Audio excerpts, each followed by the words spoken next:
Well, if you feel like you're a gambling man, tonight is certainly the night. A championship which has had many twists and many turns now finds itself closed back in together with 4 championship rounds remaining. This is a high-speed end towards this season, and here with your EA Creator Series, F2 action puts everything in perspective to start your weekend off right. It's Friday night, and Friday nights are all right for battling with us. We're in Sin City, Las Vegas, here for the next round, the 9th, I believe, 10th round, sorry, of the championship. 4, 5, 6, 7, 8, 9. Yes, 10th round of the championship. Commentators cannot count. My name's Jake Sperry. Alongside with me today is John Harris. Is Amusing is here with me for the ride for this one. And John, this is a very unique circuit, the Las Vegas track, because it's one of the fastest tracks that you'll find out there in the world of Formula Racing today, and it will just mean that overtaking is even more of a premium when you talk about that you've got to not just overtake, but do it at the right time. Indeed, I was asking myself the question whether the parties would be more on track or off track at Vegas, but I think the answer is everywhere. And indeed, a track that has some technical sides to it, but also some DRS zones where you have to get the move done at the right time, where you could also get passed if you don't get the DRS by multiple cars. So it's a strategic race, but also where risks are high and you've got to take a bit of a gamble. 3.8 miles around this circuit, which very much looks like a pig's fallen over on its back, but is one of those circuits that is carved out of the infrastructure that is already there. A little bit of building here and there to get the circuit up to standard, but a track which is all about the high speed with 2 DRS zones and the ability to throw everything up at the board. Let's talk, though, championship, because I think that's going to be an important part of what we've got to deal with today. Lolanoba's dominance has seen him promoted up to Formula 1 by the looks of things, as you can see on the standings. So all his points, he will effectively be, I'm in F1. So Dragonflies now will effectively take hold of the championship with F1 Alex just 5 points behind. The likes of Dark Viper and Adam Sanderson find themselves not a million miles away as well. There might be a half chance for Cryzix to make a push forward here, John, but the key is now is that this is really a 4-horse championship at this point. And I think the one that has the most momentum at the moment is Dark Viper GT. He's been on a roll the past 2 races. He's really had the pace over most drivers. F1 Alex, though, has shown brilliant pace as well, getting very, very unlucky in Australia, it must be said. So Dragonflies at the top has to sort of keep it perfect from here on out to maintain this gap at the top of the standings. Obviously very difficult with the sprint races being reverse grid, but you've just got to carve away through the chaos. Yeah, so that's going to be worth keeping in mind here today as these drivers think about their championship. Lots of overtaking opportunities, especially down Las Vegas Boulevard, otherwise known as the Strip. That's the prime place we'll see today.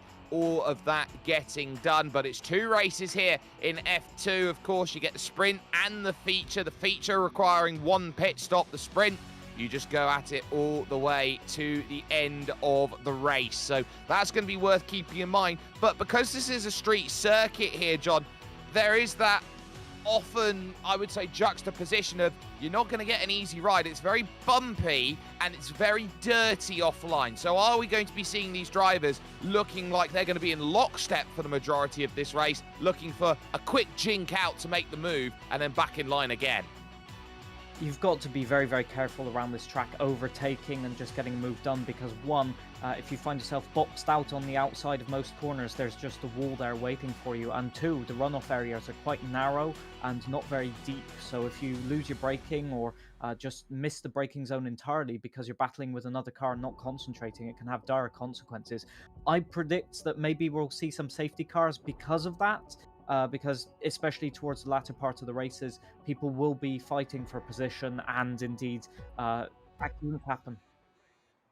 Yeah, and as we know, this is going to be where all these drivers watch and go. It's just 10 laps then in the sprint. 14 drivers to throw, and it goes. Zach RC with a great start, but so too Hoodie P. Going a little bit deep there through turn 1. Contact through the middle. Put Zach RC back in front. You're sincerely trying to get involved in the mix here. Sweeping on through at turn 4. And now making that run on South Caval Drive over towards turn 5G. Out on circuit. Brought to you by T-Mobile. And it's 3 wide almost. They go diving in. Zach RC deep in on the brakes. Might go a little bit too deep. And suddenly, it's not Gwatz, but it is. And we've got a spinner at the back. It's B-Roy. Yeah, indeed, that is a chaotic start to the race. Unlucky for B-Roy, just clipping the rear tyre of another car. Hoodie Pete losing out. We've got other people off. F1 Alex, I think, an Infratic off as well. Adam Sanderson, it looks like, has gone off as well. Chaos for some of the front runners here of the, overall standings. This is incredible. Yeah, and no Dragonflies here today, which means Dark Viper is the one who's looking to pick up. Now, it's only a maximum of 8 points here in the sprint, but those 8 points could be very, very vital come the end of the race. F1 Scott finding himself now up into 5th position, but it is Hugh Watt at the front, and he's doing everything that he wants at this moment to lead this race. On the boulevard they go, passing all of the famous landmarks here at Las Vegas, like the Bellagio, like the Mirage, and there you can see on the brakes into 13 through 15. It's very easy to make the tyres go cold, the brakes go cold, waiting for that zone. It's the longest straight in Formula Racing. And you can see here what that means. It just means that the cars group up and bunch up, but into the braking zones here. I have no idea how this turn 1's going to go. There's at least 6 cars fighting for position here. Brakes locked, and everybody seems to have got through the turn so far. It's a very difficult first 2 turns because there's multiple lines through these corners. And indeed, Gareth has not made it through also. I think Punju there making contact with the barrier, so maybe a bit of damage. Quite a few cars picking up front wing damage, as you can see. Very difficult around this track because the turns are so fast. Night racing as well, so naturally colder temperatures. There's a little look from Punju down the inside, hoping for a look on what I believe is yours sincerely for the position. There's Hayden waiting on that outside line as they go around the sphere through 6, 7, 8, and then looking over at turn number 9. Out on circuit, trying to get as much drive as possible through the 2 confluent corners of 10 and 11, which is here, of course, passing the Wynn Resort on the right-hand side and the Wynn Golf Club, running through past the Venetian on the inside, and now making that almighty charge again. Dark Viper leads. He's taken the race lead away, and yellow flags are out because it looks like Hoodie Pete and Punjab have come together right there, going through turn 12, leading onto the boulevard, and look at that front wing gone. Oh, Hoodie Pete had a disastrous start. He went wide in turn 1, I think, just trying to cover off, and then lost already 5 positions by the end of the first straight. And now it's gone from bad to worse, losing the front wing entirely. He's going to have to make a pit stop. So pit stops are not mandatory, but in some cases they are necessary. And yeah, it's one of those things, to be honest. You will have collisions here, just there's not enough width of track, and you get these sections here where you've got a wide track converging into a very narrow strip, and you've just got to see what you can do, where you can get the positioning, but also you have to be a bit of a thinking driver, and a 10-second penalty as well into the pits. It goes from insult to injury now for Hoodie Pete. Yep, so that's an extra 10 seconds added on at the end of the race, and letting that position go is Dark Viper, not wanting to fight there with the DRS, going into turn 5G and now through turn 6, heading up around the sphere, and it's such a difficult braking zone at 7. You can see how much wheel work that Dark Viper's having to do. He's wrestling an octopus in a washing machine at the moment, trying to get it slowed up, because you've got to do the toughest thing heading into turn 7, and that is the trail brake. You're turning and braking at the same time. Yeah, I think also it's off camber as well, so add to that and you just get all 4 wheels locked, I think, as Dark Viper GT had. Very well controlled though, but definitely won't help the tyres. Thankfully only 10-lap race here, but it could have more of a disadvantage in the longer race, where they're trying to preserve those tyres a little bit, get a little advantage in the strategy maybe. But now you can see down this very long straight, the DRS having its effect. In fact, just the slipstream at the moment having its effect. And at some point, that DRS might open for these drivers. But you can get alongside, and I think we are going to see Punju go alongside of Yours Sincerely here. Will he get the overtake done? It's going to be braking for... No, Yours Sincerely just slots in behind, taking just the opportunity to not fight that one. Obviously thinking that Punju has more pace there. Yeah, and it's very much that case of how much pace have you got. And one of the realities these drivers are going to be in is that it's very late that the DRS actually comes into full effect. That's because DRS is a passing aid, is not something that's there directly for everyone. Hayden down the inside now of Zach RC, making that move up into 4th position. So now looking at what he's got, it's about 2.5, 3 seconds over to F1 Scott, just in front. So there's work to be done. And you've also got to remember that the more that these drivers start scrapping amongst each other, the more they'll bring other drivers into play. Dark Viper now to the point, rushing around through 6 into 7. There's the sphere on the left-hand side, and this little Mickey Mouse style chicane right now leading to turn 9 and the drive on Sands Avenue.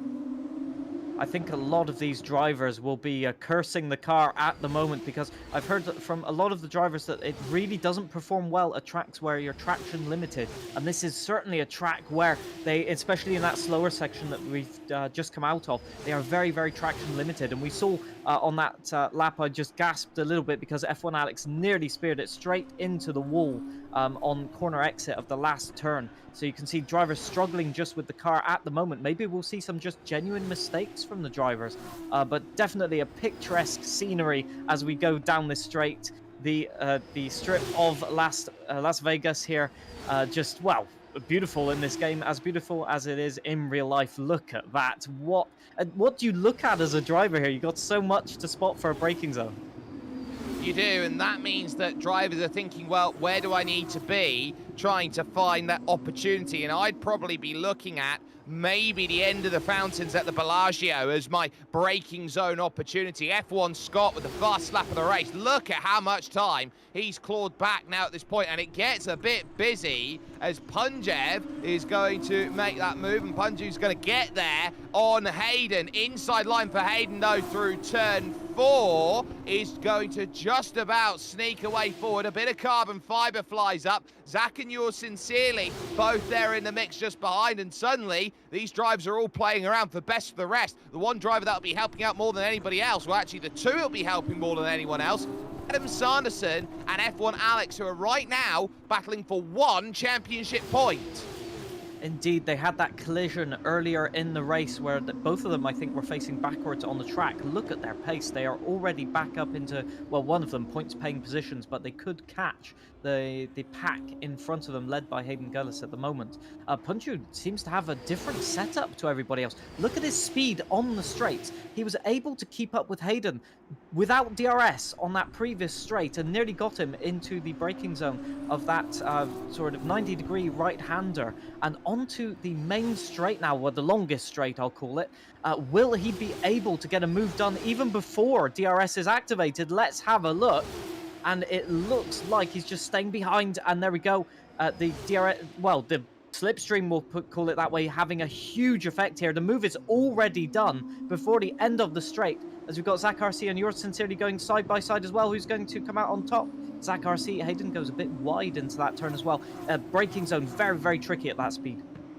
It is. You've got to slow it down. You have been at full throttle for almost half a minute at that point, and very much a case of very easily losing that run. And then you've got that immediate slap back opportunity heading towards turn 1 once again. Zach RC just about covering Yours Sincerely off, almost getting pushed through the opening corner as we're over half distance now here on lap 6. G Watt's your leader, Dark Viper in second, and F1 Scott finding himself currently in position number 3. So all these drivers thinking about what work is there to be done. That is F1 Scott, and you can see he's closed that gap down to 1.5 seconds, but hasn't been able to break a little bit further forward. He's trying to eat away, but the slipstream here, there's been some great coordination here by G Watts and by Dark Viper. Those two have been pretty much keeping F1 Scott at bay. Yes, indeed. I think they are definitely working together. It's reasonable to work together here with the DRS, just so that you can pull away from the drivers and just make them work for it, essentially. But also, Dark Viper will be thinking strategically right now. He knows he's got the DRS advantage. He doesn't need to use that necessarily straight away. He can just sit behind the car in P2, and then maybe on the last lap or penultimate lap, if he's feeling confident, just go for it. Although, as I say that, he's going for it. He's going for the lead. He's taking that track position, and he's going to lead this race and make it his own. At least that's what his plan is. Let's see if that pans out. A very good exit from that corner. So he's got a gap of 0.5 of a second already, which is the gap that he was behind. So it's looking like the slipstream is just pulling these two drivers along. But F1 Scott is also closing in. So this could be an interesting race in the last 2 laps. It very much could do. We've got 4 laps here left in this race, but right now I think Dark Viper and G-Watts here are having to trade positions because of the pressure that F1 Scott's putting on. That gap, 1.2 seconds to the back of G-Watts, and he'll be right there in the Dams racing car to move on into a position to attack. They're having to almost trade at every available opportunity. Dark Viper staying ahead at that moment, but that might have just opened the door for 1 second to be brought into line at this moment in time. There is something to keep in mind though, and that is that Adam Sanderson has passed Zach RC and Yours Sincerely, and now finds himself in 6th. At this moment in time, so he's absolutely flying and is gaining those all-important championship points that he needs at the moment, considering he walked into today 18 points down on Dragonflies, and with no Dragonflies here today, he walks 13 points down on F1 Alex. That's going to be an incredible battle in terms of point standings. It will all be weighing on the drivers' minds as they complete this race. It always does. You always want to do your best at every single event individually, but you've got to keep in mind the championship. For Dirk Chocolate, sadly, in this race, he will go no further. It looked like he got some wing damage earlier on. I didn't have time to point it out, but he'd been consistently dropping time, and I think he'd already been in the pits to replace a front wing, perhaps getting some more damage. So unfortunately for Dirk and for B-Roy, that is the end of their race, but they will have the opportunity in the feature race to show their talents around this track once again.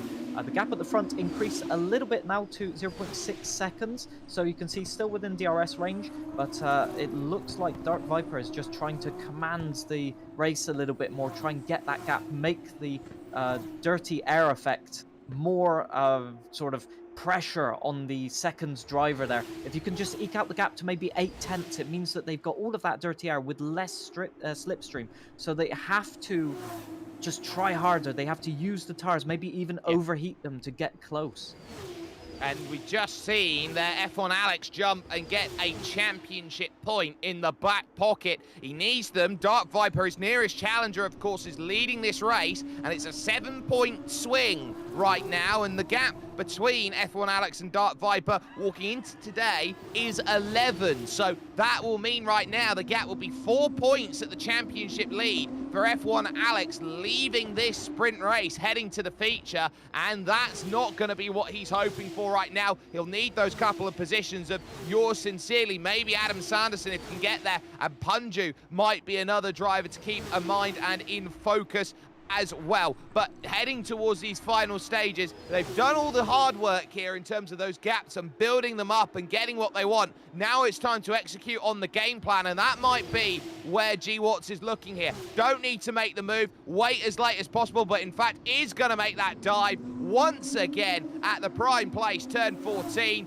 and is going to get it not necessarily secured here because Dark Viper's got a wonderful run coming out then of turn 16. What incredible battling in the F2. As usual, I love this racing. Side by side, and that is Rain on track. Rain in the last 2 laps here. It's not going to be tire changes in effect, but it's going to make the braking zones extra tricky here. Incredible stuff, incredible drama. And there we go. It's already having its effect. The tire wear plus the rain is going to be ultra treacherous. Well, you feel it's too late to come in for a set of wet tyres here in this race, and now that puts a massive massive crux on everyone. Who ever thought that it could rain in the desert here of Las Vegas, Nevada? But you're seeing it right here on the Creator Series. Dark Viper needing confidence. Into the pits goes Infratic and Gareth Allen. They've both got nothing to lose in the Van Amersfoort, but they might have to stack it up. Massive slide going through from Dark Viper, and all of a sudden, you start thinking about, well, can F1 Scott get himself involved in the intermittent conditions? I think F1 Scott is thinking one thing right now. What if the two drivers in front of him come together or have an incident? He will be using the two drivers in front of him to gauge the grip levels, and he will just be waiting for that mistake, ready to pounce. He's 1.3 seconds behind, which is less than a tiny lockup, less than a mistake. He can just sit behind. He's not going to catch them realistically unless they make a mistake or unless they battle. So his best chance is to just keep it clean right now, as I think we're going to see an overtake. Gratz going for the lead now. Will he get the braking zone done? Oh, collision with the barrier. Dark Viper going wide into that turn, and that might be no damage on the car. Lucky with that one, incredibly lucky. But they go side by side again. This is just absolute mayhem in the last lap of the Grand Prix now. Well, they've got no DRS then for this final lap, because it's too wet for it, it's too dangerous. There is Dark Viper leading this one outright in conditions right now which favour wet tyres rather than dry ones. They are going to be on an ice rink for the final lap of this race, and G-Watt is finding out that he's got Dark Viper focus, and he needs to try and make sure that he's got every drive out of turn 12 to give him that opportunity. No chance to close this down into turn 5G. Here, this right-hander coming up, and now you start wondering, oh, in the wall, F1 Scott sliding about, goes G-Watt. They are going to be tiptoeing around on this final lap, and this might be a chance for some drives to gain places, like Yours Sincerely. Look at them, they can barely put the power down through 7 and 8 and into turn 9. Dark Viper with a second and a third is just about with enough of a gap at this moment. It is a slip and slide as they run along now for turns 10 and 11, and Dark Viper's confidence in the changing conditions to keep the foot in where everybody else is squirrely on the power. That is going to be what's going to prevail, heading along the boulevard for what will be the final time in the sprint. The rain chucking it down on maybe the only day it rains in the desert, but running through past the Mirage, past the Venetian, past the Bellagio, past Paris, the host of the World Series of Poker. Dark Viper has come up late on the river that will be forming here in this sprint race with his royal flush. He has got all that he wants and then some, and he will drift his way out of turn 16, over to turn 17. Dark Viper, 8 points to the good, stamps down that he is making a quest for the championship lead. What an incredible end to the race. Formula Drift more than Formula 2, but absolute congratulations to the top three. Just a level above the rest in this changeable conditions, especially at the end there. And Adam Sanderson, P4, what an incredible comeback drive. And lap 2, I think it was, facing the wrong way, and we have a crash across the finish line. I think that's Yours Sincerely. No, it is not. It's Hayden Gullis, I think, actually, because there's Yours Sincerely and Zach RC, which were just side by side across the line. Many front wings have been lost there, but it does not matter. And I think this is F1 Alex has lost his front wing, and again, there's nobody to challenge him. Lucky that, but will not be confidence inspiring into the feature race. Well, Adam Sanderson will pick up 5 points then with his effort going forward, and will close the gap that he needs to a little bit more. F1 Alex will turn around, no points compared to 8. The gap will be 3 heading into what will be one-shot qualifying coming up in just a few moments' time to set the grid for the feature. I'm pretty sure that nobody here today, John, was expecting rain to fall here late in the sprint race. We are just waiting for the last couple of drivers to make that progress over the line, and it is a battle here. Hoodie Pete and Gareth Allen. Gareth Allen, wing versus no wing here, heading in on the brakes. Oh, and Gareth's going to throw him almost in the barriers there, trying to scramble through. Gareth, with the advantage of the wet tyres, is going to steal a place.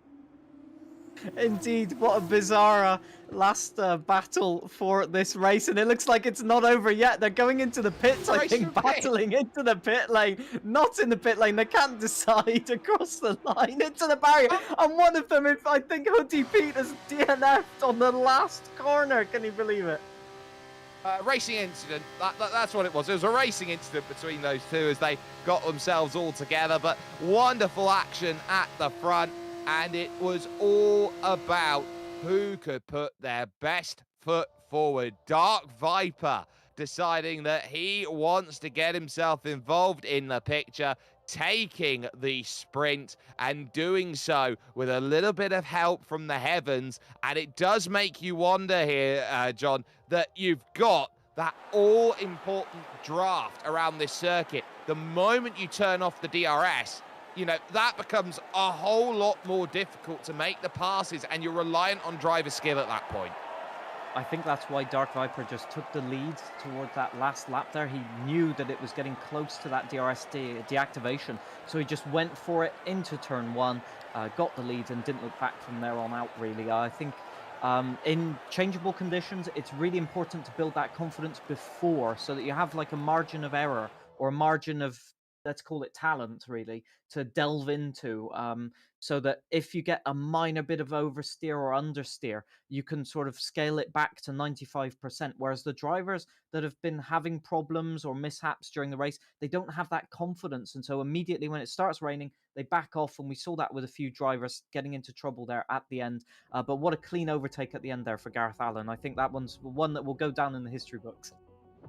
Yeah, I have never seen such a saintly overtake as we've just seen there. It is stuff that the angels will sing about, and one of them, of course, will be Robbie Williams, one of those angels. But there is still so much racing to come along. We've got that whole shot qualifying, the feature race, which will bring strategy into the books as well. And so you sit down and you look at, well, who gained and who really lost. We know that Dark Viper got the points he wanted.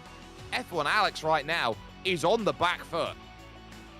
Indeed, indeed. But the good thing about it is the pace was incredibly sort of uplifting. Okay, the mistake was made, some collision happened, not exactly sure who was at fault for that, but in terms of just overall pace, he made his way up the order a bit like Adam Sanderson. So in the feature race, there's actually some form of optimism here for the front runners at the top of the championship, but Dark Viper just race by race, just confidence upon confidence, result upon result, and you know, for other drivers that's daunting. You really need to be perfect against him right now. You absolutely do. He's got himself in his runs a first, 2 seconds, and 2/3 in feature races.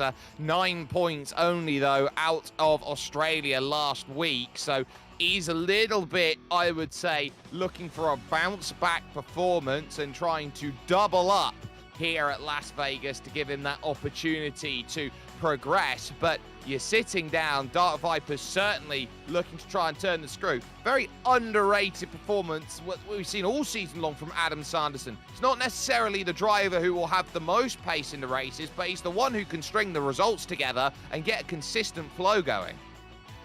Yeah, I will say the results from Australia paint a false picture. We had so many safety cars during that race, which messed up the strategies, especially for F1 Alex. So sometimes the points don't really tell the whole tale, but most definitely drivers have been showing brilliance throughout this championship, and the pace seems to be going back and forwards, which is exactly what you want to see from a spectator point of view. You're never quite sure which driver will have the best setup, the confidence at the track. As we were saying also at the end of that race, some drivers will literally never practice the wet weather conditions, so will be caught out by a changeable conditions track. Will we have that in the feature race, and will some drivers be caught out even more in the feature race?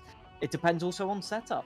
Some drivers will have a high downforce setup for wet weather conditions. Some drivers will opt for a low downforce setup, I think like Bunju maybe, to get those overtakes done completely with or without DRS, let's say, and just have the confidence to put other drivers under pressure to sacrifice maybe of cornering in some sections. Well, I think we are just about going to get an opportunity to talk to one of our drivers out there who has had himself an opportunity to go and make some work happen. So I think now is as good of an opportunity as ever to fully find out that I do not know how Discord works, and I need it to scroll up a little bit more so I can drag into the booth and not to be able to have someone to hear, now have someone be able to hear Gareth Allen along with us. Hello. Gareth, you've just had the greatest overtake of all time. Talk us through it. It was sublime. Which one are we talking about here? Are we talking about into turn 1? On lap 1, because I overtook people for a moment before I went off, and then there was, of course, that stunning battle with Pete, which was, of course, not at all simulated and was, wheel to wheel. Many great moments and another fantastic P10 finish for myself. What can I say?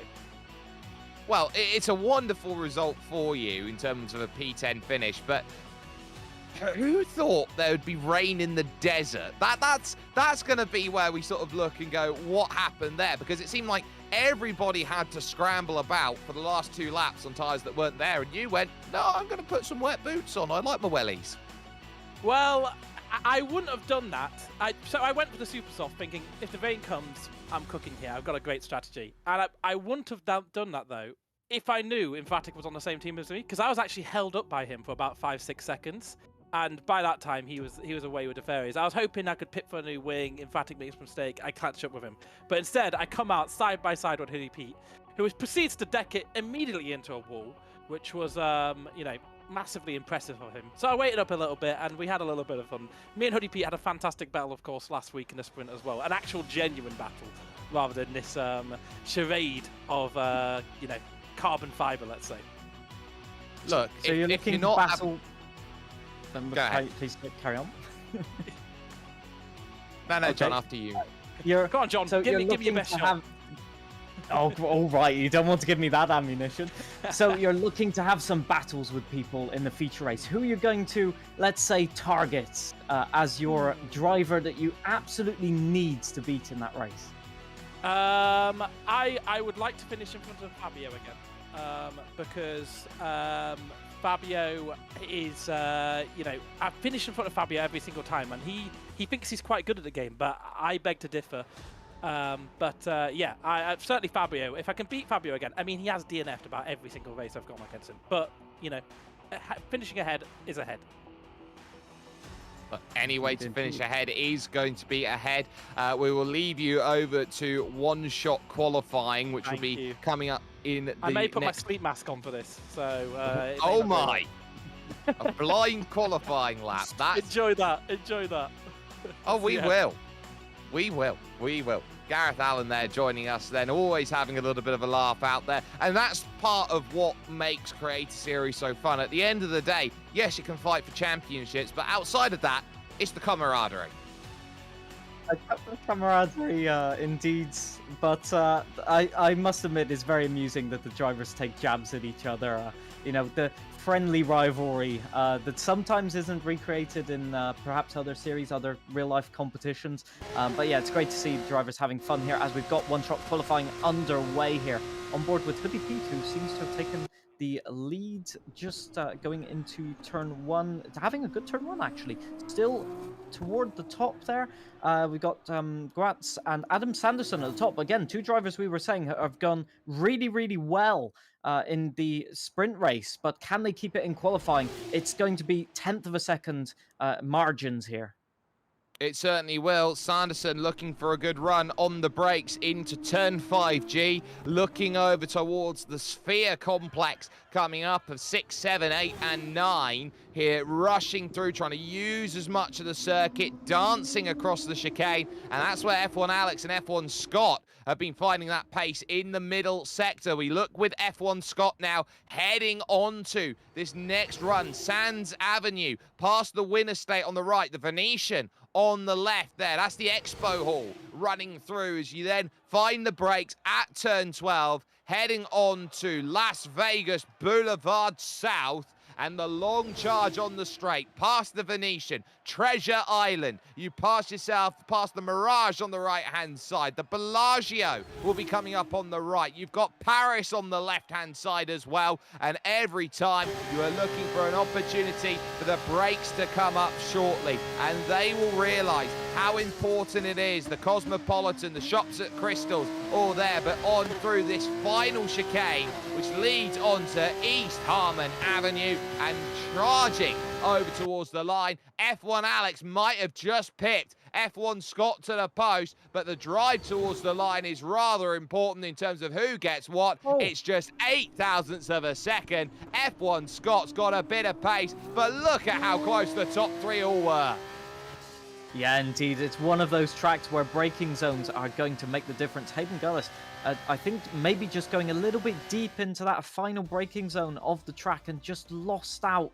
He got himself all the way up into the lead in the braking zone, but it looks like the traction was not there on the exit. So F1 Scott takes pole with F1 Alex alongside Adam Sanderson on the second row of the grid. Gratz will be alongside him. Hayden Gullis, unfortunate with that braking zone, but it's still a good result in quali. Infratic, 6th place. Dark Viper, the sort of unexpected result in that one. P7, Punju P8, B-Roy P9, Hoodie Pete P10, rounding out the top 10 there. Zach RC, Dirk Chocolate not having the run that they wanted. Yours sincerely. And Gareth Allen looks like he invalidated the lap. Yep, so Gareth Allen lost that lap very early. We'll go from the back of the field. It just goes to show you that you can't drive around this circuit with your eyes closed. But he will hopefully not do that during the race, as he will look to try and make sure that his race works for him. Championship starts to close up a little bit. There needs to be a bit of fight back. We saw that in qualifying by F1 Alex, but Adam Sanderson will be hoping that he can start to pile on a bit of pressure here. It's 25 points for a race win, plus the fastest lap, which will be an extra championship point in the back pocket as well, if you can master that going forward. So keep that in the back of the mind. You've also got 20 points a second, so it's a 5-point swing in that regard, and then it's 2-point increment all the way down to the final point of 1 championship point. So that's going to be worth keeping in the back of the mind, what F1 Alex, Dark Viper, and Adam Sanderson are all doing in this race. Plus, there'll be a few drivers looking to try and throw their name in the hat. Who have you got eyes on to throw their name and really make that progress here, John? Well, I must say Dark Viper is sort of out of position in that qualifying, so I think he'll be making up quite a few positions there. You've always got to have a look at Gareth Allen to get the overtakes done as well, so we could see some chaos into turn 1. If you're at the back of the order, you've got to try and gain as many positions at the start when the chaos happens. But as per the sprint race, we could see an incident also in the first race. So many variables. And we are about to find out as we get underway in just a second here for the feature race. And it's a long hold and lights out, and away we go. A good start from most of our drivers. I think Hayden McGillis getting a very good start there. Looking to get around the outside, got boxed out really. And Adam Sanderson back. Infratic having the best sort of start. And Dirk Chocolate and Hoodie Pete not having the best getaway here, as we've got 4 wide briefly through turn 2. I was having a word about how you can get multiple lines, and now we've just got nearly 6 cars battling for the same position here. Who is going to come out on top? Hopefully no incidents here as they go into the slow section of the race. And we do have an incident.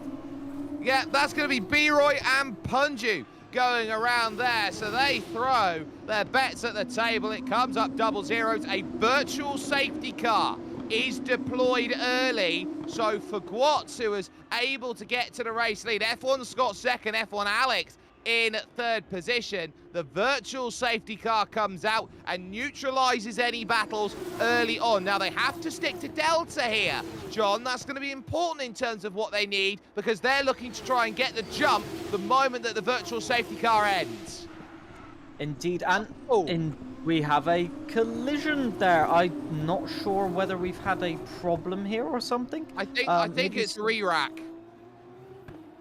I think it's something like this. The way they're driving, I believe they're going to have a re-rack. We'll need some confirmation from the powers that be, but it looks like we are going to have a re-rack here in terms of this race. So getting a little bit high and dicey. Red flag is the session as everybody goes through, and I would have thought, above everything else, that we are going to have a re-rack here in terms of this race. So one session not quite correct, and as such, we are going to have a little bit of a wait for this next one going forward. It happens in sim racing, John. It's something that does happen all the time. We've seen it up as high as the virtual Le Mans series has had a couple of red flags in it in the past. So it's nothing that's too, I would say, uncommon for everyone to deal with. Well, in real life racing, you can have so many things that cause a red flag or cause a technical issue. We had, I think, a couple of years ago at a Formula One track where all of the fiber optics or broadcast material for the live video of the circuit went down, so they had to postpone the session. And similarly, with so many computers, so many parameters to set, it can happen that some setting is overlooked and you do have to restart the session. So it'll be interesting to see maybe if we can get an indication as to what that was, perhaps. But for drivers, it will be very difficult because they've had that first turn, well, for some drivers, actually beneficial. Because they get practiced and they are able to sort of have an inkling as to what's going to happen, what driver is going to go for what move. Are they going to be cautious? Are they going to be sort of aggressive? And for some drivers where it hasn't gone well, they'll be able to say, freebie, I get away scot-free with that one and I can learn from my mistakes. So for other drivers, obviously they'll be frustrated because if they got the best start, well, you always want to keep it. Well, I'm sure those drivers who got that wonderful launch forward were looking at that going, oh goody, and then the race effectively being pulled in and saying, you know what, we're going to re-rack this one, we're going to go for it again at feature length and try and put everything together. That's not going to be ideally what they want, but it is that chance to reset and calm the nerves out of those drivers, of course, at any time that you've got a massive, I would say, scramble to get going, and you're in the melee and you're looking left, right, up, down, slantways, even using the great glass elevator to try and gain some places. You're sort of sitting down here, John, and wouldn't you say that for those drivers, the opportunity to calm down gives them the chance to really dissect where they want to place their car when they get to their start once again? Yeah, there's only, I'd say, a limited amount you can learn from a race start, because obviously the next time you go into a race start, very few drivers are going to do the exact same thing because they are doing the same. They're trying to learn, they're trying to outpace each other, trying to trick each other into doing the same mistakes. So you can just hope to react as fast as you can. Now, for some drivers, from previous experience, sitting on the grid waiting for the lights to go out is very stressful. Sitting in the lobby is even more stressful. So for some drivers, that tension will be building up, that pressure will be building up, especially if you had a good launch. You'll be thinking, did that one get away from me? Have I been put towards the back in terms of luck? And, a lot of thoughts go through your head, a lot of thoughts as to, will there be, something amiss in the next session? There's a lot of things that can happen when you're waiting. And most of those things tend to not be positive. It takes a very strong mind to keep yourself composed. For most of our creators, actually, their live streams will help them because they'll be able to chat and have a bit of interaction, a bit of laughs. And if you're in a serious competition, you can't necessarily do that.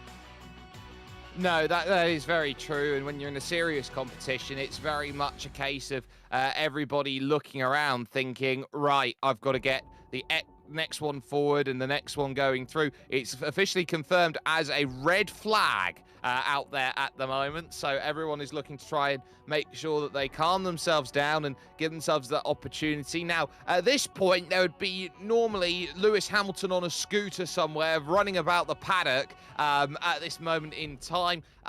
There'd be a case of drivers under brollies, taking drinks, looking around, trying to do what they need.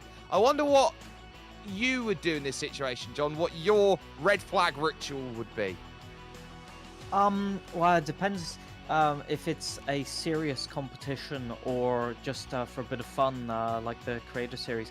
I remember during WRC esports when I was competing, there was a long session where we had a bit of a technical issue with the broadcast stuff, so they had to alter some settings, do a few restarts, and in that situation, the tension just builds up. You've got all of the spectators, all of the lights on you. Sometimes you even have to go and do interviews and stuff like that when you just want to be focused.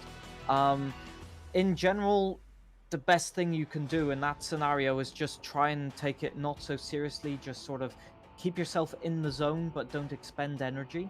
Some drivers even like to watch footage, maybe of some race starts or of the previous race start, to see where they went wrong, or have a chat with their engineers if they do have any.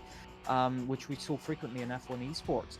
If it's a casual competition, well, you just go and chat a load of rubbish about other drivers, see if you can get their confidence down a little bit and your confidence on the up.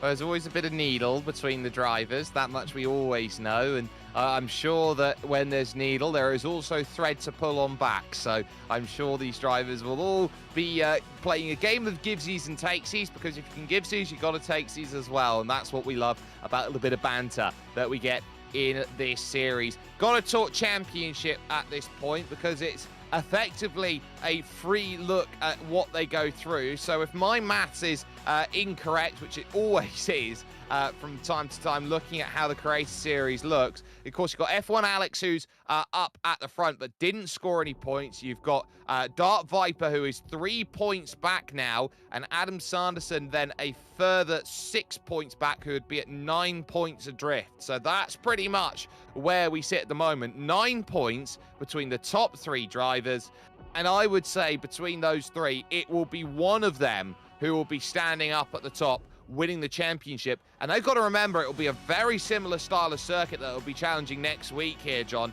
when they've got Abu Dhabi on the horizon and the Yas Marina circuit. Yes, indeed. A very tricky track, a bit reminiscent of this circuit, actually, with the large braking zones, the sort of angular corners, where it's very difficult to get a rhythm going, and where confidence can be won and lost in literally a couple of corners. Abu Dhabi sometimes has been a circuit where it's difficult to overtake at, or to sort of demark yourself with the strategy. So it'll be a race where you'll want to put yourself on pole and just clear away from the grid, effectively. I am just getting word in my ear that we are just about getting a race start in the next couple of minutes. So these drivers will be on notice, and they will be looking to make sure that start works for them. It is a very short run, though, John, towards turn 1, but it's a very long 1, 2, 3, and 4. Allows for a lot of side-by-side battling. It's almost as if you want to get the best exit out of turn 2 while keeping yourself in a relatively good spot, because you can then have all of that drive, all of that speed into the braking zone.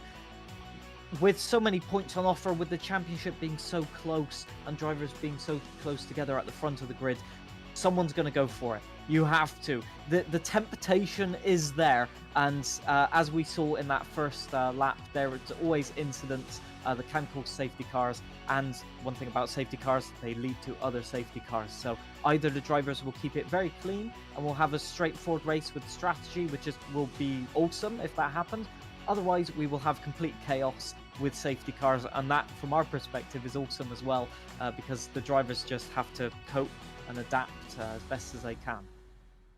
Well, we are in the United States, and the phrase is cautions breed cautions, and that is something we could get our eyes on. Let's rack this up again. Take 2 here as they get themselves off and away for 14 laps worth of racing. A better start there by F1 Scott. F1 Alex there on the inside, having to worry about Watts, who was there. 3 wide it is for 5th and 6th as Adam Sanderson's got him frantic all of everywhere right now, driving through turn 3 and 4, and now onto the straight to look to charge. It's F1 Scott who's clear at this point, and now it's about the drive to turn 5G. 3 wide right in the back of shot there with Zach RC, Gareth Allen, and yours sincerely. Little slide by F1 Alex. Here comes Quats. Indeed, he'll be able to defend on the inside, and he has, although Watson nearly thought about chucking up the inside there. You can see the locked brake, reminiscent. Also, tyre strategy, a little bit different here. I'm seeing some drivers on the harder compound tyre, so F1 Alex is going to have to defend like a lion to keep the position, but that means that F1 Scott can just get away scot-free at the front of the pack here, and I think Watts will, and Adam Sanderson, who's now got past Watts, according to the leaderboard there, will be able to just hopefully get past and pull away. Although F1 Alex, I think, in the barrier there, so hopefully no damage there. And we do have a caution out for a spin at the back of the pack. Gareth Allen, I think, has had a little bit of an incident there. I think colliding with the wall, not the way he wanted to start. He does have front wing damage. I think that is going to have to be a pit stop, sadly. Maybe he'll try and drive for 3 laps to make it to mandatory pit stop. 3 wide, no worries. It's Vegas. And indeed... And very much trying to find 777s on the slot machine there. Adam Sanderson now up into 2nd position. It's F1 Scott who's clear! Oh. Contact! And there's a massive spin for F1 Alex. And just like that, he goes hard into the barriers. A virtual safety car is there because also he will now find out that he is out in this race. A massive moment in the context of this championship, and a free kick to Dark Viper and Adam Sanderson. Yeah, he's also got to calculate, does he want to pit right now? Because it won't count as the mandatory pit stop. So he's really in, I think he might have, yeah, he's retired from the race. That is F1 Alex out of the race. One of the drivers competing for the top of the standings here. Disastrous in terms of points lost. And indeed, I'm not exactly sure what happened there. It looked like a little bit of collision, argy-bargy happening. And indeed, it just ended up in a little maybe overcorrection and straight into the barrier. But how unfortunate. It just proves that even with a wide track, if you're battling for position, it can go from bad to worse in the split-second blink of an eye. It really can, and now this suddenly brings a lot into perspective with these drivers who are in and who are out, and now what they can bring. Adam Sanderson finding a really big opportunity, and this is where you really start looking around and thinking, what do you need to do? They will all be thinking about their strategy. They'll be all thinking about what more they need to do in order to try and bring as much as they can out from this situation. Down on pit road, we've just found F1 Alex, who's here with us. Alex, actually, he's just jumped out a second here. We'll try and bring you in now. Alex, talk us through what happened there, because for you, that's a big moment in the context of this season. From what it looked like, I was going down the straight. It didn't look like there was room on the inside. I didn't move my wheel. I just stayed driving straight. And it looked like Viper was trying to get through a gap that wasn't there. Obviously, I've not looked at it yet, so not 100% sure. I don't know. Did you guys see it? There were a lot we of saw cars a lot fighting. of tangling of wheels there on that straight, and everyone very much close together. You were looking like you were in a little bit of trouble out there. We've got a full safety car out there actually now at this point for the incident, so we're properly under safety car conditions. Just in terms of what you were looking at today, looks like you had a little bit of issues there in that sprint, so maybe trying to get as much back on the feature. How much of that do you feel is down to the fact that you were trying to scrap it out with everyone who was on super soft tyres? Yeah, quite possibly. I knew I needed to get points. I had a really bad sprint. I just missed my braking point in the sprint and hit Adam.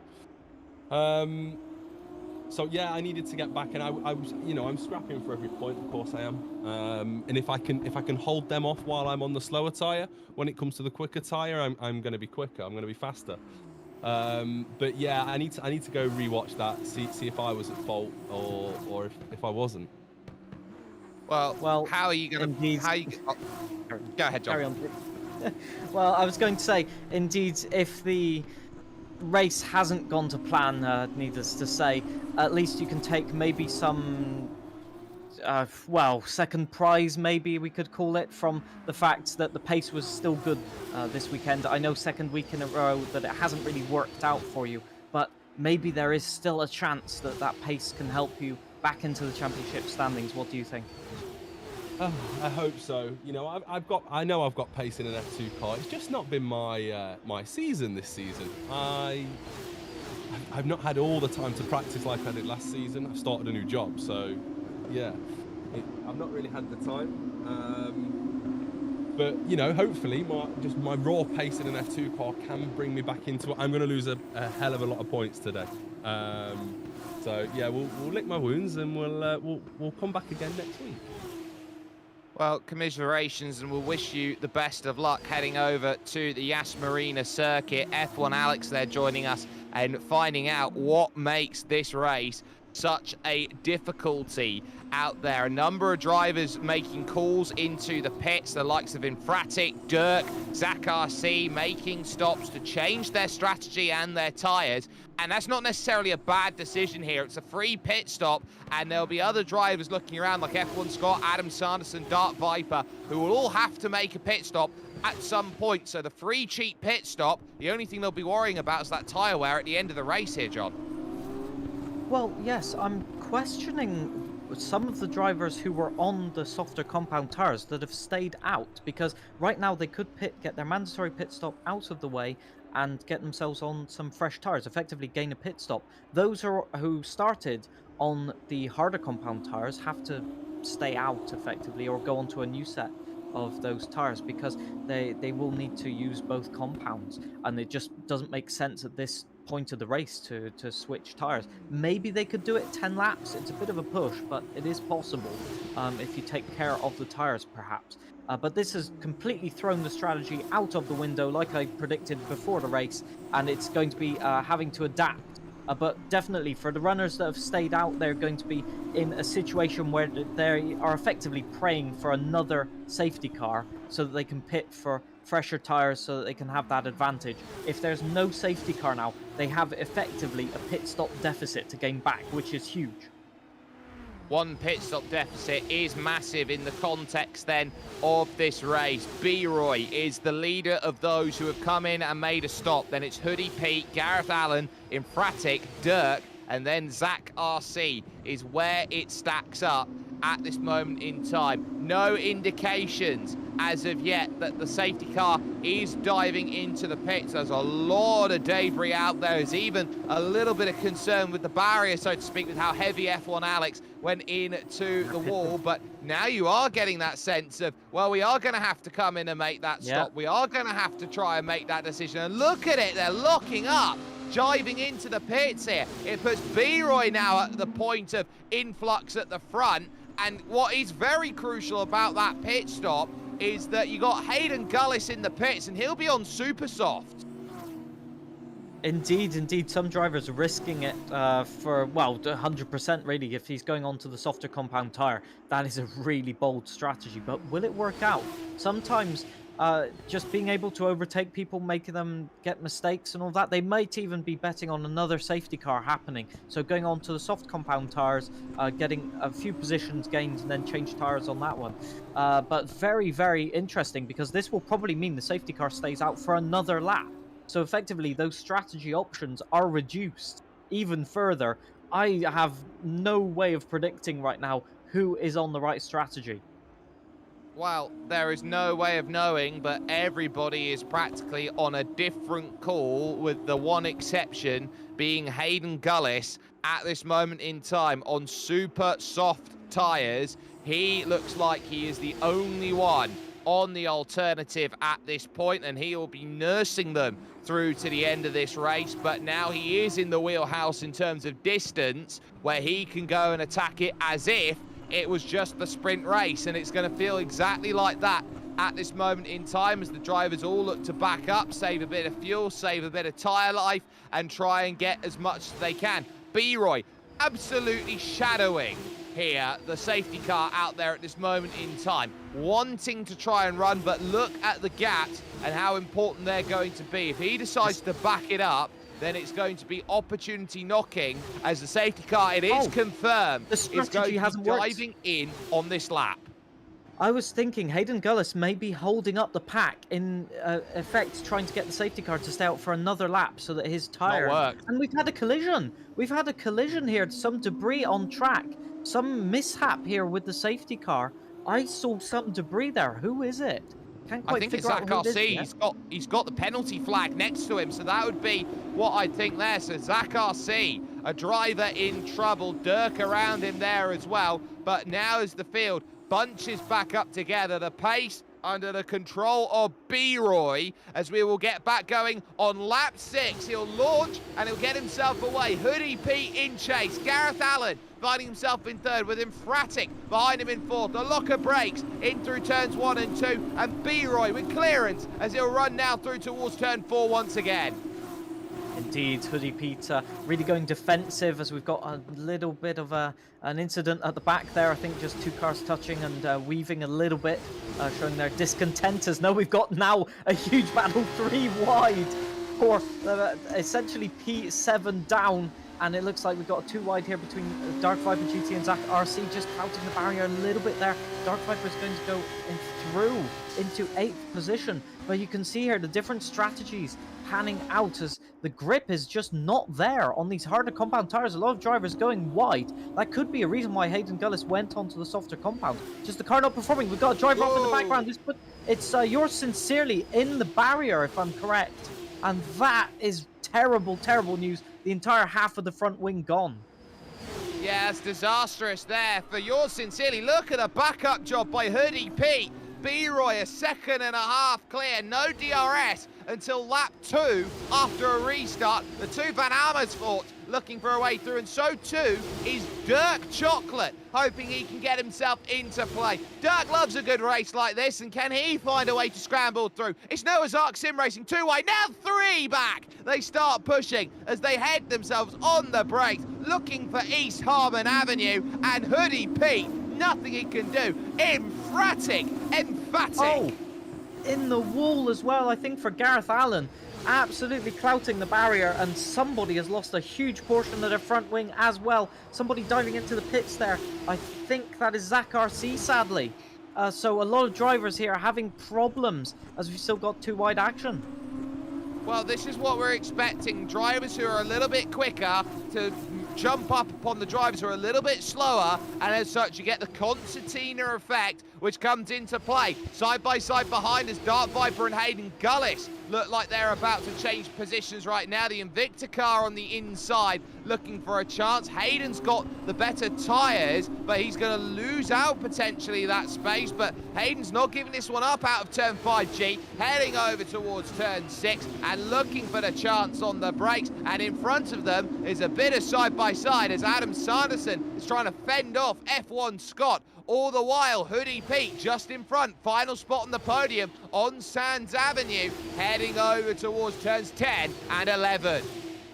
Well, at the moment, Hayden Gullis looking very, very racy on those softer compound tyres, as they're looking nearly going for a move. Adam Sanderson, and he has got the move done. Hoodie Pete goes wide, nearly clouting the barrier there. That is the danger. If you're not confident on the brakes, you have to just ease off a little bit. The trail braking can't be as effective, and it's looking like he's got a huge understeer on the brakes, does Hoodie Pete, and that is affecting his pace just so terribly, because you're onto the main straight here and you have no speed because you can't carry it through the corners. Some drivers having to back off because they've got boxed in. Hayden Gullis has lost 2 positions here, but they're just incredible stuff. Dark Viper up to P4, and Hoodie Pete collision, just trying to close the gap, and there was a car there, just the tires making contact, and that is Hoodie Pete spun around safety and car. presumably A safety car deployed once again, which means that if you're at the tail end of the pack, you're going into the pit lane, which some drivers have. So Gwatz has dived, Hayden Gullis has gone in, so too Zach RC and Yours Sincerely. They'll all get super soft tyres on, and it'll be a scramble in terms of where they look at for their positioning. They've just caught the safety car at the right time, that group in front, so they're going to get another lap around before they're under the safety car, basically driving around with them. So that's going to be big in terms of their races. It means they can react and go onto a set of super soft tyres, but it's going to be all about the delta by the time they get around and being able to put that in. B-Roy needs a wonderful little run here at this moment in time. Indeed, indeed, and it looks like the gap is coming down a little bit, so I think people that have pitted for the tyres have a better delta than the cars in front of them, so maybe some positions gained here. It's going to be just a case of getting that delta down to the minimum, down to that last 1/10 of a second, so that you can pit, get some fresh tyres on, come out in front of the chasing pack, although it's looking like the front pack have got away with it somehow. And indeed, that safety car is probably going to be out for another 2 or 3 laps now, so that means that we will have about 3 to 4 laps left to race. It's just game on for everybody. And for Hayden Gullis, this strategy has worked out perfectly, basically, for him, because he can pit for another set of tyres. He's gained positions. Effectively, not as many that he wanted to, especially just with that contact there at the end. He was forced to brake and back out of it, but the strategy was sound. There was another safety car. There absolutely was, but the thing for Hayden Gullis is, yes, he's got the places, but those around him have been able to jump on those tyres. What a move by Dark Viper, as in comes B-Roy then to make the stop, and we've got split decisions. Infratic is going to stay out with Adam Sanderson, with Dark Viper, and with F1 Scott. So they're going to stay on the soft compound tyres and say to everybody else, you have to make that decision to jump through and gain those places. That's where they're going to be sitting, and that is a big, big call by both of the championship contenders, Sanderson and Dark Viper, basically shadowing each other's moves. It's a bold move. Let's see if it pays off for them. It's going to be difficult because this is a traction-limited circuit, as we've got people coming out into the mid-pack. So, as you can see, I think that's Hayden Gullis has been forced to... No, Hayden Gullis has got back through. So the track went the rejoin, delimiting who is in front of whom. And indeed, Punju just losing out on that one by, I think, a couple of hundredths, to be honest. It's going to be difficult because if you're on the harder compound and worn compound, you won't get the traction out of the turns, you won't be able to carry the speed out of the turns, and that is crucial because of the long straights here. With or without DRS, but regardless of that, you will want the maximum traction, the maximum sort of power out of the corners, and it'll be very difficult to defend if you're on worn tyres. It very much will be, and the difference is stark. It will be about 4 to 5 laps difference for some of the drivers out there. B-Roy in the prime place in P5. He's just got 4 in the gauntlet to try and run through. Infratic, Adam Sanderson, Dark Viper, and F1 Scott, which is a who's who in this F2 field at this moment in time. But you look behind B-Roy at who's got positions and who can make charges through. You've got Gwatz who's there. That is a severe collision for Gareth Allen. He'll pick up 10 seconds worth of time penalty at the end of this race. When it rains, it pours, doesn't it? The racing is meant to be done after the safety car, lads. But indeed, yeah, some drivers getting a little bit feisty, maybe getting a bit annoyed, and I think Gareth Allen has some wing damage there, so he might have to go into the pits once again. Hoodie Pete really not making up time here, which is interesting because you're meant to close back in on the safety car, so maybe the delta still in effect somehow here.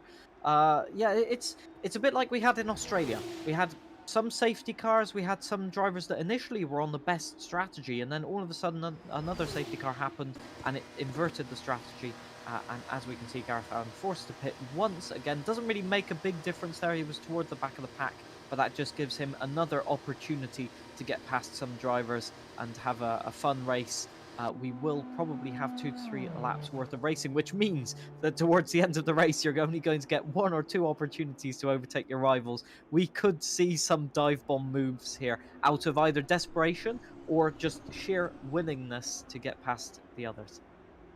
Well, that is the key here. They are down to those 5 laps to go, and every lap that is ticked off is one that Infratic and Adam Sanderson and Dark Viper are all going to be looking at and thinking, I want that. I want an extra lap taken off the board. It means we've got less opportunity to be overtaken, especially when you consider you need a lap before DRS is activated, which is the great overtaking opportunity out there. It's a game of stick or twist that we've seen in the pits right now, a game of blackjack, if you will. But which strategy out there, the super softs or the softs, do you feel, John, has hit 21? Oh, well, the people that have pitted for fresh super softs are on the correct strategy here. I think the main danger, actually, for everybody is what happens to Hoodie Pete, basically.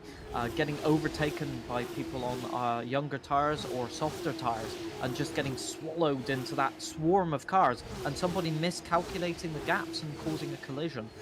We could see that again because the front 4 are on older tires. They could get swarmed if they just cannot find the grip after this long safety car and the tires getting colder, so the grip not being good. If one of them misses the traction zone or just gets a little bit of oversteer and has to back off a little bit, we could see some either crazy overtaking or some near misses here. Really for B-Roy, he just needs to make sure to not get sort of hooked up behind the other cars. He needs to get some clear overtakes and just get it done cleanly. Did exactly what he did at the last safety car restart, just create a gap and go for it. But will he get the opportunity? I have no idea. This race has been far from unpredictable. Well, that's what makes it such a good race. Out there at this point, there will be a minimum of 3 laps, sorry, a maximum, I should say, of 3 laps worth of green flag racing here to end out this at this point with Infratic in control. Adam Sanderson looking to make a difference, and we talk about difference here. It is 6 points right now, the championship difference. If there is a way for Adam Sanderson to leapfrog Infratic and Dark Viper can't make the move, it's Adam Sanderson who will walk into the Abu Dhabi race, of course, in the United Arab Emirates, as the championship leader, which I think could be massive. The difference being, if Dark Viper can move into second and Adam Sanderson wins this race, the difference is going to be 1 championship point, all to play for. Indeed, and with F1 Alex out of the picture, sadly, on this race, effectively everybody will be gaining points compared to him. So definitely the drivers, the championship sort of contenders, staying out mostly on the worn tires is going to be, well, desperation for them to keep their positions. So we'll see some ultra hard defending here, where they'll definitely push the limits on the rule book, let's put it that way. It all comes down to whether the safety car comes in. We have no safety car in this lap straight away. I thought it was around this point, and there we have it. So the safety car is coming in, and we'll see Infratic back up the pack right now. Will he go early? I think it's he needs to leave a bit of a gap. Will we see any collisions? Hopefully not. No collisions this time. Good stuff. Well, that's going to be big. Infratic right now, hoping that diamonds will be forever. That he's got a lot of heart to do. He's got the spade ready to bury those behind. And who will join his club out there of finding victory lane? It is 3 laps, and he'll leave it as long as he possibly wants. He now goes and tries to get the launch on Adam Sanderson, Dark Viper, and F1 Scott. 3 laps to go here at Vegas. There goes the move by Adam Sanderson, straight down the inside. He didn't wait for love nor money. He took that chance immediately. Yeah, it was just looking like Infratic just didn't have the grip in the tires. Once again, maybe some tire warming. He did a lot of tire warming there just before the restart, maybe realizing that he wasn't ready for that restart. And into this braking zone, he's braking and getting the tires locked up a little bit. Looks like he's preserved that 3rd place, with B-Roy moving himself up to P4 there, just behind. So he's got 1 move done. Although F1's got straight up the inside again, saying, you might want this position, but I'm going to make you work for it. And he's just keeping it alongside. Looks like he's got the inside for the turn. They'll have to go too wide, but B-Roy should have the grip to just take it round the outside of this one. He's already alongside, and I think he's already through. Yep, able to close the door on that one, up into P4. And indeed, that is going to be very difficult for F1 Scott to get back. He's on the inside. Whoa! He had to race it there right until the last bit. He's got front wing damage as well, has F1 Scott. So incredible defense, but it was short-lived. It was an awesome effort there to try and hold up. But of course, B-Roy with the superior tyres, the fresh super softs out there, is going to try and do everything. And now look at the slipstream on Infratic. This will move B-Roy up into 3rd position. The top 2 in the championship to chase on the brakes then at 14, 15, 16. Up and under! And there's contact. It's F1 Scott who finds himself in trouble and turned around. Everybody having to scramble to try and find a way through, and they just about manage it. But look at what it's opened up right now. Dark Viper with the fast lap of the race, 3 wide almost heading towards turn 1 as Gwat gets himself involved with Infratic and B-Roy. A load of people with front wing damage here, and Infratic sadly has that damage. Yeah, it looked like a collision, just 2 cars trying to go for the racing line, and one of them spun around F1 Scott, obviously, who's now retired sadly from the race. Just getting off on the wrong end of that one. It was bound to happen. This track has those corners where the racing line just tightens into one line, and you either have to take the choice to go for it or to slot back in behind the driver, have a go another day. For F1 Scott, with that wing damage, I think he was just trying to defend for as long as possible, but once he was, with the knowledge that he was going to get bumped down those positions, he just went for it, and sadly didn't pay off for him.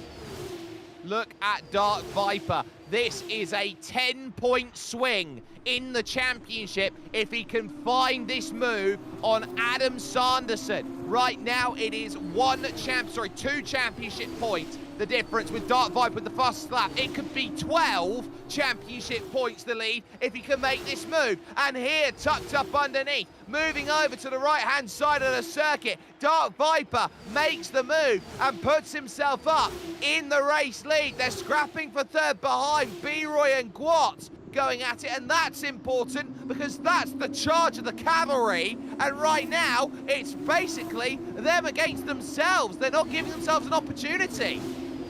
Yes, indeed, and you really need to close up in these first 2 sectors to get that DRS and to hopefully get past, because those... oh, wow, incredible stuff. B-Roy trying to go for an overtake, technically off track there on the inside, nearly going into the pit lane or crashing into the pit wall. So incredible stuff. B-Roy really going for it, and once again, this is costing them time. They're still not within DRS range, and I think really they're doing more damage to their race than the front 2 could do just holding them up. They had an opportunity to go to get past these top 2 drivers for the moment. And yeah, they've kind of let it slip. I don't think they'll be close enough to attempt an overtake. So the race is effectively between Dark Viper and Adam Sanderson.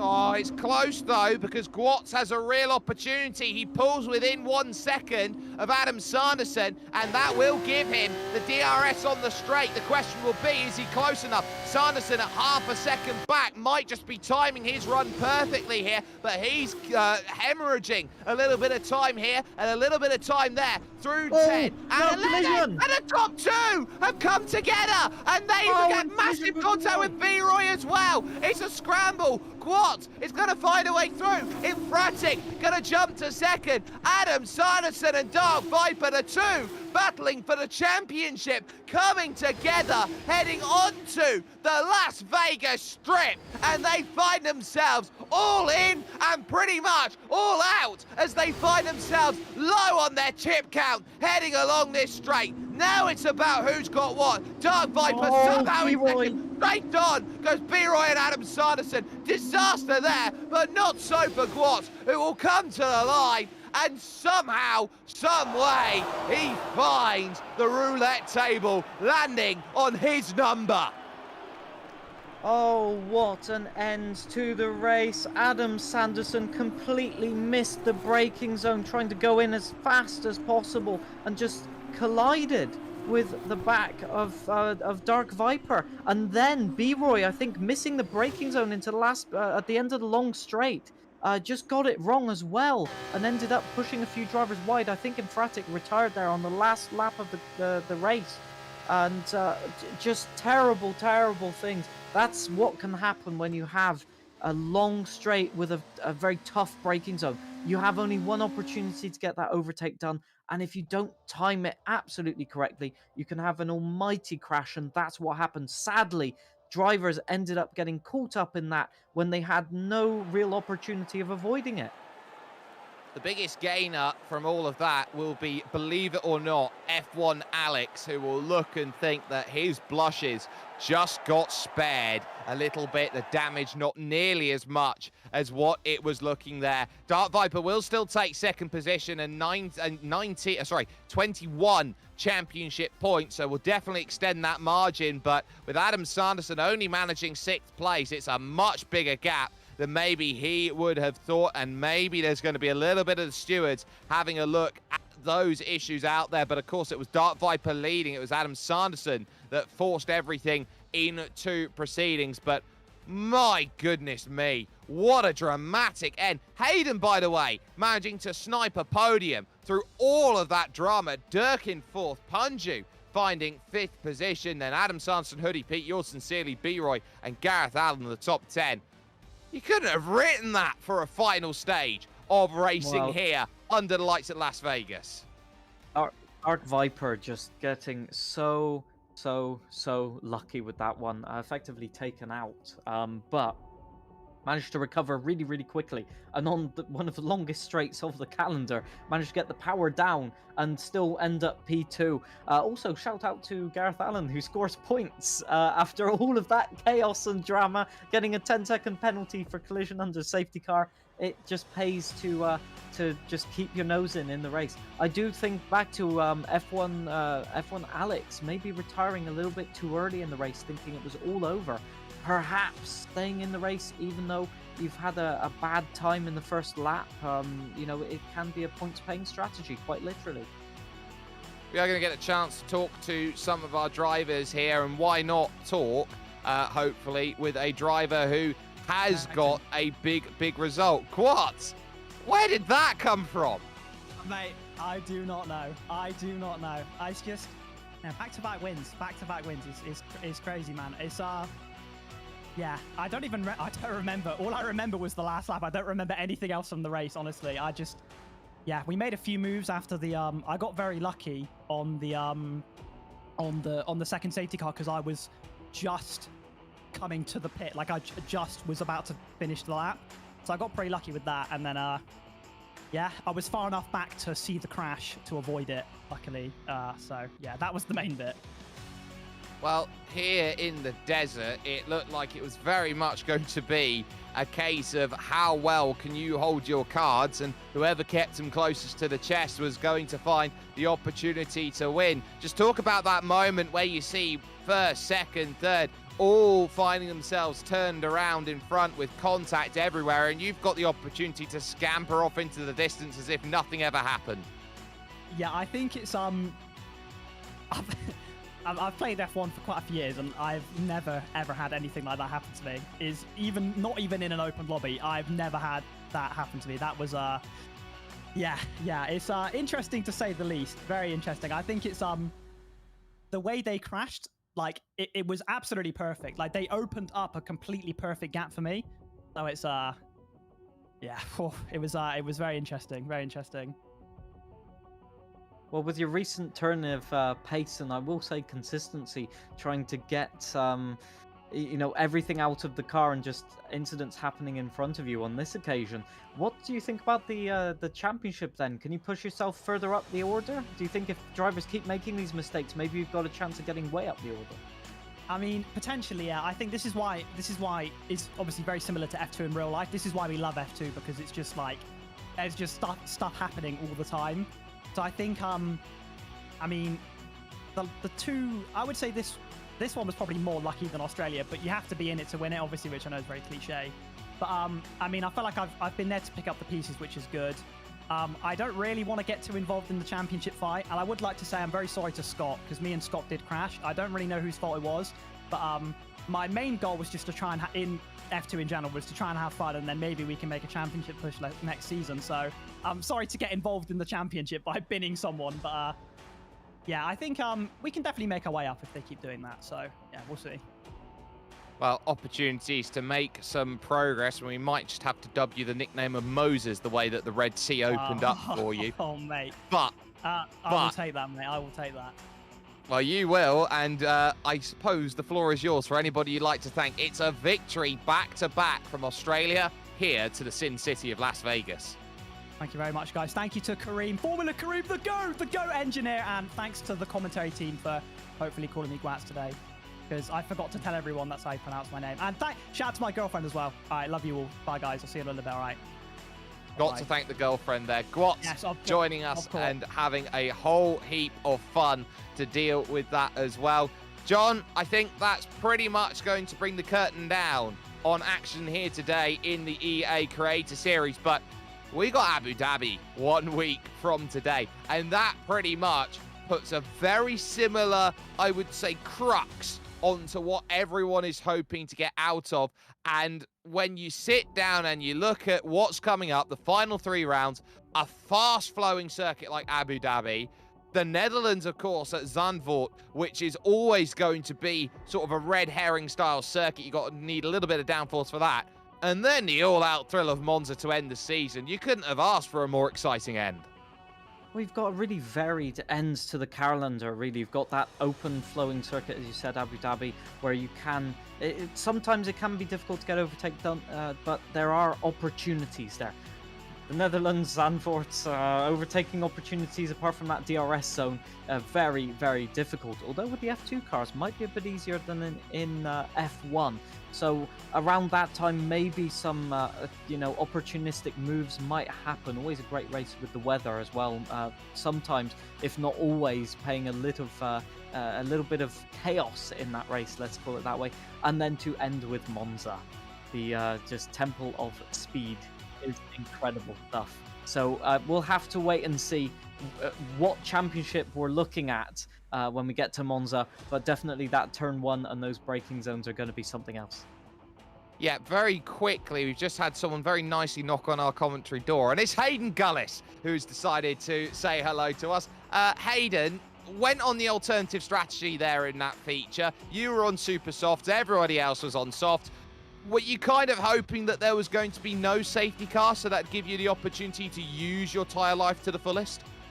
I was hoping for, if there was a safety car, a later safety car, or the other drivers to not understand the F2 rules and pit too early, because you're not allowed to box till end of lap 3, start of lap 4. The leader has to be on the 4th lap for you to box, which that's why Fabio could box on lap 3. So I was hoping that would happen, but it didn't. And then once I saw everyone else boxing lap 4, I was like, well, I might as well box the softs. Punju took the softs, super softs 10 laps. See if I can do it as well, and we had some good pace on it. And then obviously me and Hoodie came together and brought out the other safety car. That does happen, and sometimes there's a little incident here and there as you try and scramble up through the order. But talk through your final lap, because you were nowhere starting that final lap and you've come away with a podium. Yeah, I tangled with Scott. It was completely my fault, so I just want to apologize to Scott, because I was trying to follow Gwats around the outside of the triple chicane at the end of the strip, and he went for a switchback move on Gwat, so just miscommunication of drivers, and unfortunately I just tagged him, put him around. So I had yellow on the front left, red on the front right of the front wing, but I was still catching up to Fabio and was trying to see if maybe I could get him at the end. And then I gotta say, big thank you to B-Roy, wiped out Fabio and Adam in one sweeping move at himself, and I went from 6th to the podium. So B-Roy, you're my hero, and you're on my Christmas card list now. How important do you think it was then to keep sort of clean in that race, to let other drivers have the incidents and just profit from, even if you weren't necessarily on the right tires or had wing damage? Like, what percentage would you say had an effect on the race? Like 90%. Honestly, the first half of the race, whilst I had a tyre advantage, so the first part I didn't have the tyre advantage, granted, but I was just being clean and picking gaps and seeing if a driver spun in front of me and be like, okay, cool, find that gap, get past that driver. There's a free position, thank you. Then when I went on to super softs and they were on the softs after the first safety car, again, I didn't rush my way through. I just took it nice and easy, picked them off one by one, because I knew I had a long way left to go in the race to try and get them. I think we covered up to P4, and then Hoodie, sadly, whilst the door was wide open, I went to the right, and then he decided to close it whilst I was alongside, and him being in the car in front put him into the wall. But then for the last 2 laps, that's why the mistake sort of came with Scott, because there was a bit more urgency with only a couple of laps left to go and having to make those moves. But yeah, around Vegas, you've just got to take it easier in the first half of the race. It's a long way left to go, and it's so easy to make a mistake here, and other drivers are going to make mistakes. You might as well capitalize on those. You absolutely do. Before we let you go and off to celebrate and write your Christmas cards, Abu Dhabi, 1 week from today. More of the same you're expecting, or maybe slightly different in terms of how everyone sets up and takes a challenge at it?